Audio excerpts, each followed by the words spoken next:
ಕುಂದೂರು ಗ್ರಾಮದ ಗ್ರಾಮ ಪಂಚಾಯತ್ಗೆ ನೂತನವಾಗಿ ಅಧ್ಯಕ್ಷರಾಗಿ ಶಿವನಗೌಡ ಎನ್ ಪಾಟೀಲ್ ಅವರು ಅವಿರೋಧವಾಗಿ ಆಯ್ಕೆಯಾಗಿದ್ದಾರೆ.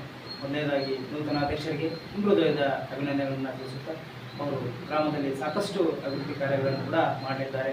ಉತ್ತಮವಾದ ಒಂದು ಜನಸೇವೆ ನೀಡುವುದು ಕೂಡ ಉತ್ತಮವಾಗಿ ಕೆಲಸವನ್ನು ಮಾಡ್ತಾ ಇದ್ದಾರೆ. ಆ ನಿಟ್ಟಿನಲ್ಲಿ ಈಗ ನಮ್ಮ ಜೊತೆ ಅಧ್ಯಕ್ಷರಿದ್ದಾರೆ.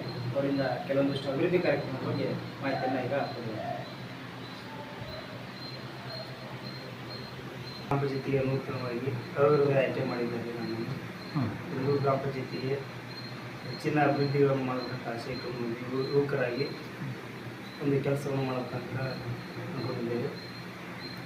ಸಿ ಸಿ ರೋಡ್ ಎಲ್ಲ ಅಭಿವೃದ್ಧಿ ಇದೆ. ಸಿ ಸಿ ರೋಡ್ ಇನ್ನು ಸ್ವಲ್ಪ ಅರ್ಧ ಆಗಿವೆ, ಇನ್ನೂ ಹೆಚ್ಚಿನ ಆಗ್ಬೇಕಾಗ್ತದೆ.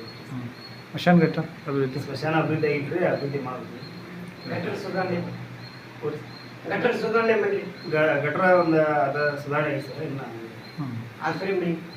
ಆಶ್ರಯ ಮನೆಗೆ ಆಗಿದವ್ರಿ, ಅದು ನಮ್ಮ ಇನ್ನು ವರ್ಕ್ ಆಗುತ್ತೆ ಹೋಗ್ತಿದೆ.